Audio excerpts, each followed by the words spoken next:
ये रक्तपात शांति और अहिंसा की नीति पर चलने वाले उन्हीं गांधी जी के कारण हुआ जिन्होंने अपने प्रत्येक भाषण और लेख में क्रांतिकारियों की निंदा की।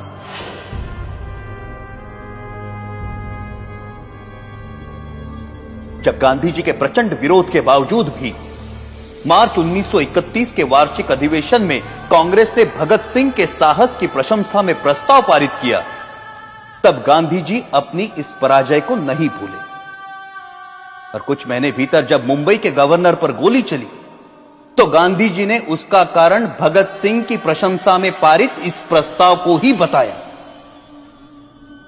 सुभाष चंद्र बोस ने गांधी जी के इस कथन का विरोध किया। परिणाम स्वरूप गांधी जी सुभाष बोस को भी अपना शत्रु समझने लगे। Our struggle is no doubt a non-violent struggle, but even a non-violent struggle demands an army, an organization, and a machinery. और उनका कांग्रेस अध्यक्ष चुने जाने पर गांधी जी ने कहा कि सुभाष की जीत गांधी की हार है। जब तक उन्हें कांग्रेस अध्यक्ष की गद्दी से नहीं उतारा गया तब तक उनका क्रोध शांत नहीं हुआ। जो लोग कहते हैं कि मात्र गांधी जी के परिश्रम से हमें आजादी मिली, वो एक झूठा इतिहास लिखना चाहते हैं। जब तक देशभक्त क्रांतिकारियों के बलिदान को अंधेरे में रखा जाएगा तब तक हमारी आने वाली पीढ़ियां इतिहास के सवेरे से वंचित रहेंगी। Order order. 1947 की सर्दियों में हिंदू मुस्लिम एकता के लिए गांधी जी ने जो आमरण अनशन रखा था, उसे तोड़ने के लिए जो पहली शर्त उन्होंने रखी थी वो ये थी कि दिल्ली की मस्जिदों में शरण लिए हुए हिंदू और सिख शरणार्थियों को मस्जिदों से बाहर निकाला जाए और मस्जिदें मुसलमानों को सौंप दी जाए। सरकार गांधी के अनशन के सामने घुटने टेकने पर मजबूर हुई और जिस दिन गांधी जी ने अनशन तोड़ा उस दिन वर्षा भी हो रही थी। उस असाधारण सर्दी में अच्छे घरों में रहने वाले लोग भी कांप रहे थे, परंतु उन निराश्रितों के ठिठुरते हुए कुटुंब के कुटुंब मस्जिदों से बलपूर्वक बाहर निकाले गए।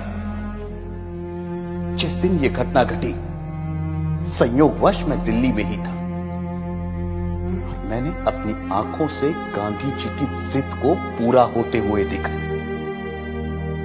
कड़ाके की सर्दी और वर्षा में कपकपाते हुए वो लोग बिरला हाउस पहुंचे। वहां उन्होंने नारे लगाए, गांधी जी हमें शरण दो, गांधी जी हमें शरण दो।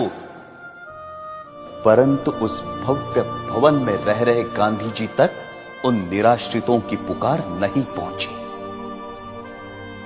ये मर्मस्पर्शी दृश्य जिसे देखकर कठोर से कठोर मनुष्य का हृदय भी द्रवित हो जाए, मैंने स्वयं अपनी आंखों से देखा है। क्या उन निराश्रितों ने अपनी मर्जी से उन मस्जिदों में डेरे डाले थे? क्या गांधी जी को उन विषम परिस्थितियों की कल्पना नहीं थी जिनसे बाध्य होकर वो बदनसीब उन मस्जिदों में शरण लेने को मजबूर हुए थे? यदि उन मस्जिदों को खाली कराया जाना उचित था तो पाकिस्तान के मंदिर खाली कराकर हिंदुओं को सौंपने की मांग गांधी जी ने क्यों नहीं रखी? यदि वो ऐसा करते तभी यह सिद्ध होता कि गांधी जी निष्पक्षता से हिंदू मुस्लिम एकता के इच्छुक थे। परंतु गांधी जी ने पाकिस्तान और वहां के मुसलमानों के सामने अपना अनशन खोलने के लिए एक भी शर्त नहीं रखी, क्योंकि अपने अनुभव से उन्हें मालूम था कि उनके अनशन का जिन्ना और उनके अनुयायियों पर कोई असर नहीं पड़ता। गांधी जी ने अपने अनशन से भारत सरकार द्वारा पाकिस्तान सरकार को 55 करोड़ रुपए ना देने के निर्णय को भी पलटवाया, जबकि उन्हें भली भांति पता था कि इस रकम का प्रयोग पाकिस्तान भारत के विरुद्ध चल रहे युद्ध में अपनी विजय के लिए करेगा।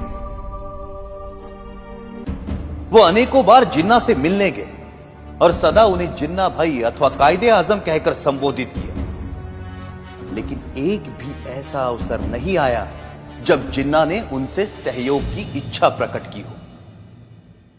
गांधी जी की जिस आध्यात्मिक शक्ति और अहिंसा की महिमा का सब जय जयकार करते हैं, वो जिन्ना की दृढ़ता के सामने नपुंसक सिद्ध हुई। जब गांधी जी को यह दिखाई दे चुका था कि वो अपनी आध्यात्मिक शक्ति से जिन्ना को प्रभावित नहीं कर सकते, तो उन्हें अपनी नीति का पुनर्मूल्यांकन करते हुए किसी दूसरे नेता को जिन्ना और मुस्लिम लीग से निपटने का कार्य सौंप देना चाहिए था। परंतु व्यक्तिगत महत्वाकांक्षा राष्ट्रहित पर इतनी भारी पड़ी कि राष्ट्र के दो टुकड़े हो गए।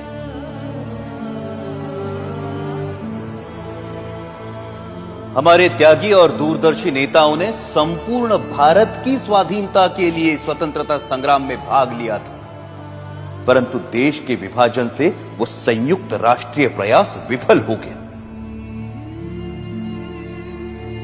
जिन देशभक्त क्रांतिकारियों ने हंसते हंसते फांसी के फंदों को गले से लगाया था, आजीवन कारावास अथवा देश से निर्वासित होने की यातनाएं भोगी थी, क्या उन्होंने इसी विभाजित देश के लिए अपने जीवन दांव पर लगाए थे?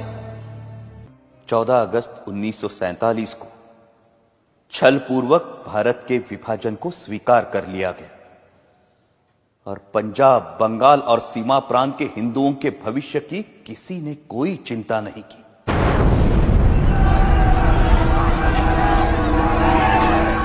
करोड़ों हिंदुओं को मुसलमानों की दया पर छोड़कर गांधी जी कहते रहे कि हिंदुओं को पाकिस्तान छोड़कर भारत पलायन नहीं करना चाहिए।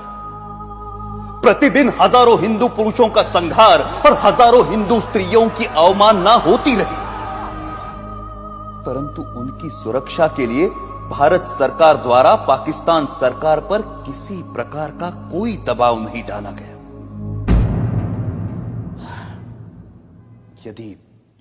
यदि समाचार पत्र पाकिस्तान में हिंदुओं पर हो रहे अत्याचार के संबंध में कुछ लिख देते हैं, तो उसका अर्थ यह लिया जाता है कि समाचार पत्र हिंदू और मुसलमानों में मतभेद फैलाने का काम कर रहे हैं और उन पर प्रेस इमरजेंसी एक्ट की धाराएं लागू कर दी जाती हैं। पाकिस्तान में हिंदुओं पर हो रहे अत्याचारों के विषय में गांधी जी ने कभी एक शब्द भी नहीं कहा।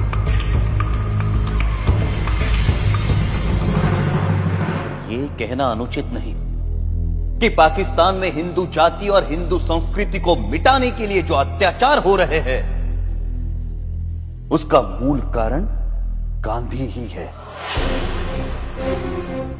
यदि भारत की राजनीति को भली भांति संभाला जाता, तो ऐसा संघार जिसका उदाहरण इतिहास में कहीं नहीं मिलता,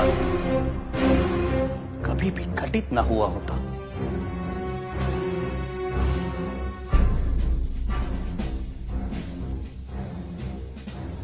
गांधी जी सदा सत्य और अहिंसा के नारे लगवाते रहे। कोई भी समझदार व्यक्ति इन नारों को बुरा नहीं कह सकता, परंतु यह आशा करना कि जीवन सदैव ऐसे उच्च आदर्शों के अनुसार चलेगा, एक दिवा स्वप्न है। वास्तव मुझे स्पष्ट दिखाई देता था कि यदि मैंने गांधी जी का वध किया, मैं जड़ मूल से नष्ट कर दिया जाऊंगा।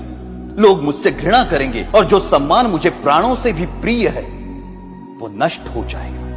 मैं अवश्य मरूंगा, परंतु देश अमर होगा। मुझे स्पष्ट दिखाई देता था कि यदि मैंने गांधी जी का वध किया, मैं जड़ मूल से नष्ट कर दिया जाऊंगा। लोग मुझसे घृणा करेंगे और जो सम्मान मुझे प्राणों से भी प्रिय है, वो नष्ट हो जाएगा। परंतु मुझे यह भी दिखाई देता था कि भारत की राजनीति से गांधी जी के प्रस्थान से ही भारत का भाग्योदय होगा और देश एक महाशक्ति बनकर उभरेगा। मैं अवश्य मरूंगा, परंतु देश अमर होगा। मुझे गालियां मिलेंगी, परंतु विश्व में भारत का नाम होगा। और यही सोचकर मैंने गांधी जी का वध करने का निर्णय लिया और अपना यह निर्णय किसी को नहीं बताया। अंततः 30 जनवरी 1948 को मुझे मेरा निर्णय साकार करने में सफलता मिली। यदि देशभक्ति पाप है तो मैं मानता हूं मैं पापी हूं, और यदि देशभक्ति प्रशंसनीय है तो मैं स्वयं को उस प्रशंसा का अधिकारी मानता हूं। मेरे जीवन का अंत तो तभी हो गया था जब मैंने गांधी जी पर गोली चलाई थी। उसके पश्चात तो मैं एक अनासक्त जीवन बिता रहा हूं और मुझे अपने कृत्य पर कोई पश्चाताप नहीं है। गांधी जी ने इस देश के प्रति जो योगदान दिया है उसके लिए मैं उनका आदर करता हूं, और इसीलिए उन पर गोली चलाने से पहले मैं उनके सामने नतमस्तक हुआ था।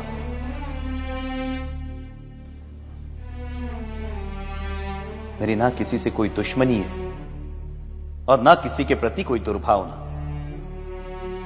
आप मेरे बयान को जिस प्रकार देखना चाहे देखिए, और अपनी भावना के वशीभूत जो कार्य मैंने किया है उसका जो दंड मुझे देना चाहे देखिए।